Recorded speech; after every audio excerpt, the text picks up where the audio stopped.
Imagine returning to Earth after living on Mars for several years. Not a short trip, but years of walking across red deserts. Breathing recycled air in pressurized habitats, feeling the subtle tug of a gravity far weaker than Earth's. At first, it may seem like coming home should be easy, but the truth is far more complicated. Earth is our home, yes, but it is also an environment finely tuned to life as we evolved it. Our bodies, minds, and even the trillions of microbes living inside us are adapted to Earth's gravity, air, and rhythms. After long-term exposure to Mars, the planet itself may feel foreign, not because it resents us, but because our bodies and biology have changed.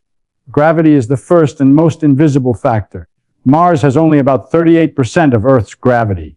That may not sound like much, but over months and years it reshapes muscles, bones, and even the cardiovascular system. Astronauts in zero gravity aboard the International Space Station lose bone mass and muscle strength. Their hearts pump differently, and their balance becomes altered.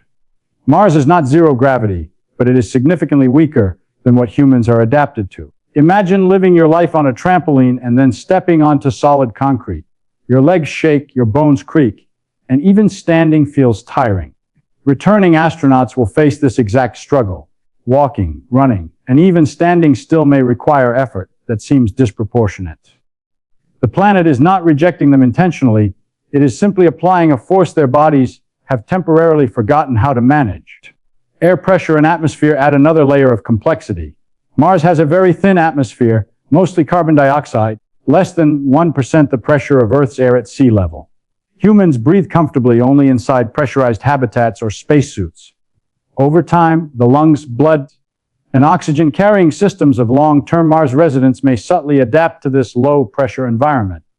Returning to Earth is like taking a deep breath. After holding your lungs under a bubble for years, the air feels denser, heavier, and at first overwhelming. Astronauts may feel lightheaded, dizzy, or short of breath, even though they are on the planet where they were born. The physics of air and pressure remain constant, but their bodies have changed. Our internal ecosystems, trillions of microbes living on our skin, in our gut, and throughout our bodies, also shift over time. Life on Mars alters these microbial communities due to diet, sterile habitats, and lack of exposure to Earth's microbes. Returning home means encountering a microbial environment that may no longer feel familiar. Even minor immune reactions, inflammation, or digestive issues could occur, a subtle way in which Earth seems unwelcoming. Even light, day length, and temperature cycles on Mars differ slightly from Earth. Mars has longer days, weaker sunlight, and different seasonal cues. Astronauts' circadian rhythms, hormone cycles, and sleep patterns adapt to these conditions. Coming back to Earth forces their bodies to adapt, which can cause fatigue, insomnia, or subtle disorientation. The challenge is not about Earth rejecting humans consciously. It is the consequence of long-term adaptation to an alien world. Gravity, air, microbes, radiation, and light together define a system to which our bodies are exquisitely tuned. Step outside that system for years, and even returning home can feel strange, alien, and challenging. In that way, Earth appears to reject returning astronauts, but in reality, it is simply reminding us that life is always a dialogue between our biology and the environment. Gravity is subtle, invisible, but it shapes everything about us. On Mars, it is only about 38% of Earth's gravity. That difference seems small, but over months and years, it can transform muscles, bones, and even the way our heart and blood vessels work. On Earth, our bodies are perfectly tuned to a constant downward pull. Every step, every heartbeat, every movement has evolved to take advantage of it. On Mars, those forces are weaker. Astronauts slowly adapt, but their bodies change in ways they cannot fully perceive. Muscles begin to weaken. Movements that are effortless on Earth, lifting an arm, standing up, walking a few steps, require more effort upon returning. Bones, too, lose density. On Earth, bones constantly remodel themselves in response to stress. Mars' weaker gravity means less stress on bones, leading to gradual thinning. Think of bending a metal rod repeatedly. If you stop bending it, it becomes brittle over time. Our bones behave similarly. After years on Mars, they are temporarily less able to support the weight of Earth's gravity. Balance is another hidden challenge. The vestibular system in our inner ears, which keeps us oriented, evolved for Earth. On Mars, it recalibrates to a weaker gravitational pull. When astronauts step onto Earth, their balance is disrupted. Simple acts like walking in a straight line, climbing stairs, or turning quickly can feel awkward or even dangerous. Their bodies must learn again how to coordinate movement under stronger gravity. The heart and circulation are affected as well. In low gravity, blood doesn't pool in the legs the way it does on Earth. Astronauts' hearts adapt to pump more efficiently in that environment. Returning to Earth, gravity draws blood downward, and the heart must readjust. Some astronauts experience dizziness or fainting, especially during the first days after landing. Even after months of preparation, their cardiovascular system responds as if Earth is momentarily hostile, not because it is rejecting them, but because their bodies have adapted to a different environment. Readaptation takes time, effort, and sometimes mechanical help. Physical therapy, gradual exercise, and careful monitoring help the body regain strength, coordination, and endurance. Astronauts may need weeks or months to walk, run, and even stand normally without strain. Their muscles, bones, and cardiovascular system essentially relearn what it means to live under Earth's pull. Even subtle daily movements are affected. Picking up objects, bending, or lifting require recalibration. Simple tasks like pouring water or tying shoelaces can feel awkward at first. The more time spent on Mars, the more pronounced these challenges become. The body is incredibly adaptive, but adaptation comes with a price. Returning home is temporarily uncomfortable, sometimes painful, and always a test of patience. The deeper lesson is that Earth is not actively rejecting returning astronauts, but the environment interacts with biology in precise ways. Gravity, so familiar we often ignore it, becomes a demanding teacher when the body has adapted to a different world. Mars changes the rules slightly, and Earth reminds astronauts of the rules they evolved under. The transition is not instant. It is a conversation between human physiology and the forces that shape life. The implications go beyond muscles and bones. They reveal how intimately life is tied to its environment. Humans are adapted to Earth in ways we rarely notice, and even slight changes in gravity over time create a body that behaves differently. Returning from Mars is a powerful illustration of this fact. The planet does not need to reject us consciously. It simply reminds us that life, biology, and physics are inseparably linked, and stepping between worlds is never trivial. Gravity is not the only invisible force that shapes the challenges of returning to Earth. Air, the atmosphere, and the very microbes inside and around us create another set of obstacles. Mars' atmosphere is extremely thin, about 1% the pressure of Earth's air, and is mostly carbon dioxide. Humans cannot breathe it. Life on Mars requires pressurized habitats, controlled oxygen levels, and filtered air. Over months and years, the human body subtly adapts to that low-pressure environment. Lungs, blood, and even oxygen transport at the cellular level recalibrate to what is effectively thin air. Returning to Earth is like taking a deep breath after climbing a mountain. Your body suddenly experiences denser air, stronger pressure, and a familiar oxygen level that may initially overwhelm it. Astronauts can feel lightheaded, dizzy, or short of breath as their respiratory and circulatory systems adjust.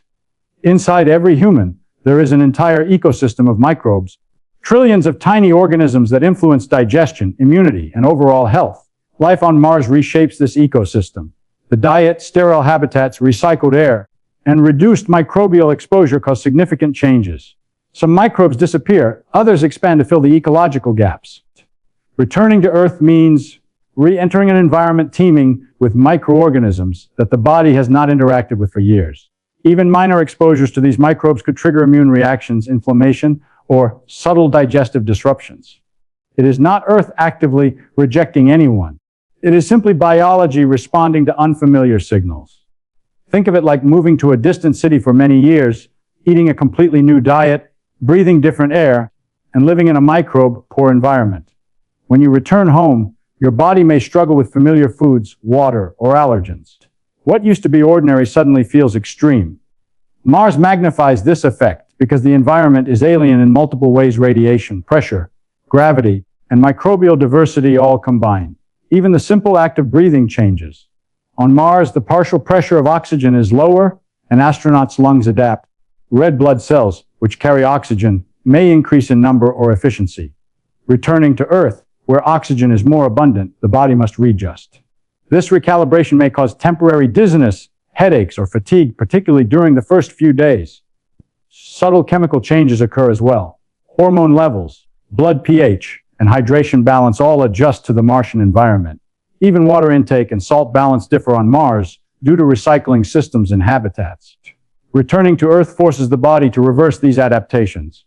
It is a conversation between biology and environment, a dialogue that takes days, weeks, or months to stabilize. The psychological effects of these changes are equally profound. Humans perceive discomfort as stress. When the lungs, muscles, and immune system respond unpredictably, astronauts may feel anxious or disoriented. Our brains are wired to interpret physiological stress as danger. For someone returning from Mars, even mundane tasks like walking, climbing stairs, or eating can feel alien.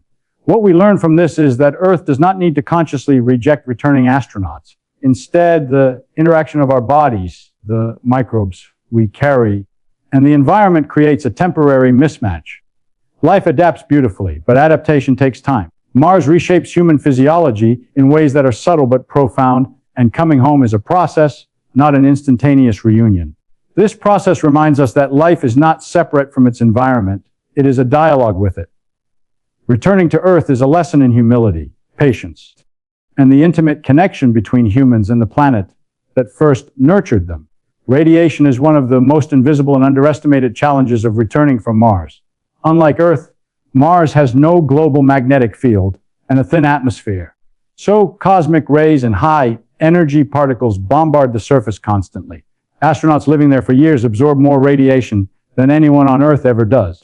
This radiation interacts with cells, DNA, and even the brain, causing subtle changes that accumulate over time. Returning to Earth does not instantly erase these effects.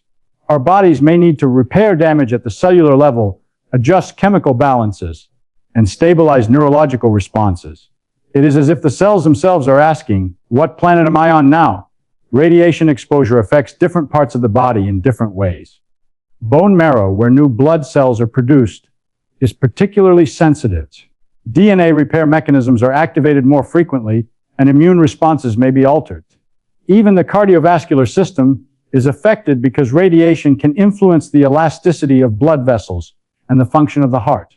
When astronauts return to Earth, their bodies face the dual task of adapting to stronger gravity and restoring normal cellular function. The process is gradual and complex, and science has yet to fully quantify all the consequences.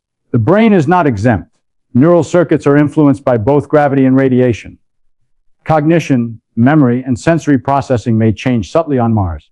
Returning to Earth can overwhelm these circuits. Simple visual cues, spatial orientation, and balance may feel distorted. The brain has adapted to a slower pull of gravity and higher radiation exposure, and now it must recalibrate to Earth's stronger gravitational force and familiar, yet suddenly foreign environment. Astronauts may feel dizzy, disoriented, or mentally fatigued, even if physically they appear fine. Psychological effects extend beyond the body. Mars is silent, isolated, and monotonous. The red landscape stretches endlessly, and communication delays make social interactions sparse. After years in this alien environment, returning to the bustling, noisy, and densely populated Earth can be overwhelming. The senses are bombarded with stimuli they have not processed in years. The combination of physical strain, altered balance, and environmental overload can create a sense of alienation, as if the planet itself feels foreign. The mind and body are deeply intertwined. Physiological stress feeds psychological stress, and vice versa. A weakened vestibular system makes balance difficult, which increases anxiety. Altered oxygen transport or heart function can make fatigue feel extreme. Immune shifts can make small infections feel more severe. All of these factors combine to make returning to Earth a multidimensional challenge. Even with careful preparation, exercise regimens, medical monitoring, psychological support, some level of adjustment is inevitable. There are no shortcuts. The body must relearn how to operate under the combined forces of gravity, air pressure, microbial diversity, and familiar yet suddenly alien environmental cues. In this sense, Earth seems to reject returning astronauts, not intentionally, but as a natural consequence of adaptation. This tension between adaptation on Mars and re-adaptation on Earth reveals a profound truth about life in the universe. Humans are not separate from their environment, we are part of it. Every cell, every organ, every microbe in our body is calibrated to a specific set of conditions. Step outside those conditions, and even returning home becomes a challenge. The universe does not resist us consciously, but it enforces the rules of physics and biology relentlessly. The struggle of returning astronauts teaches us humility, patience, and a deeper understanding of the intimate connection between life and environment. Even after the initial weeks or months of returning to Earth, the process of readjustment continues. Muscles, bones, the cardiovascular system, lungs, and even our microbial ecosystems are still learning to function under Earth's gravity, air pressure, and familiar environment. Recovery is gradual, sometimes subtle, and often invisible. Astronauts may notice that tasks which once felt effortless, walking long distances, climbing stairs, or lifting objects, remain difficult for weeks. Even fine motor skills can feel slightly off, as if the nervous system is recalibrating to the familiar pull of Earth. Long-term physiological changes can persist even after the body regains strength. Bone density may never fully return to its pre-Mars state, and subtle shifts in circulation or oxygen transport could last for months or years. Microbiomes may slowly reacclimate to Earth's microbial environment, but the interaction between Mars-adapted microbes and Earth-based microbes is unpredictable. These subtle differences remind us that the body is not a static machine. It is a dynamic system that evolves with its environment. Returning home is not just a physical journey, but an ongoing biological negotiation between what the body became and what it was originally. The psychological dimension is equally important. Mars isolation, the silence, and the vast emptiness create a mindset uniquely adapted to that world. Returning to Earth, with its noise, social density, and sensory overload, can be disorienting. Humans may feel overstimulated or alienated, even surrounded by familiar people and landscapes. The longer an astronaut lives on Mars, the more pronounced this effect becomes. Their mind must relearn how to interpret sensory cues, social signals, and environmental rhythms that were once second nature.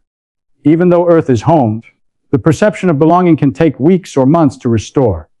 Generational considerations add another layer of complexity. If humans spend decades on Mars, or if children are born on Mars during long-term missions, their physiology and psychology will be calibrated to the Martian environment. For them, Earth may feel fundamentally alien, and returning may be far more challenging, if not impossible, without extensive preparation. Gravity, atmospheric pressure, light cycles, and microbial exposure would all require readaptation, and the effects may differ from one generation to the next. These possibilities highlight how adaptation is not only personal, but also cumulative and generational, emphasizing the deep entanglement between life and environment. What we do know comes from careful observation and simulation, but much remains unknown. No human has ever lived on Mars, so the long-term consequences of partial gravity, radiation exposure, microbial changes, and psychological stress are all speculative. We rely on thought experiments, analogs from space station missions, and animal studies to anticipate challenges. But uncertainty remains. This is why the question of whether Earth will reject returning astronauts cannot be answered definitively. It is a complex, multidimensional problem that merges physics, biology, and psychology in ways we are only beginning to understand. Ultimately, the challenges of returning from Mars teach a profound lesson about life and its dependence on environment. Earth does not reject humans deliberately, but it enforces rules of gravity, air, microbes, and radiation that our bodies and minds must respect. Returning astronauts reveal how finely tuned life is to its home planet and how fragile yet adaptable we are. This awareness deepens our understanding of reality. Life is not just about survival, it is a dialogue with the world that sustains it, a constant negotiation between biology and environment. The limits we encounter are not failures, but opportunities to understand the delicate, intricate, and interconnected nature of life in the universe. After considering gravity, air pressure, microbes, radiation, and psychological adjustment, it becomes clear that the question of whether Earth will reject returning astronauts is not about the planet itself. Earth is not conscious. It does not decide who belongs or who doesn't. Instead, what we see is the interaction between human biology, adaptation, and the environment. Every organ, every cell, and every microbial companion in our bodies has evolved in a precise context, Earth. Step outside that context for years, and even returning home becomes a challenge, as if life itself is reminding us of the conditions it needs to function. The struggle of readjustment highlights a profound truth. Life is not separate from its environment.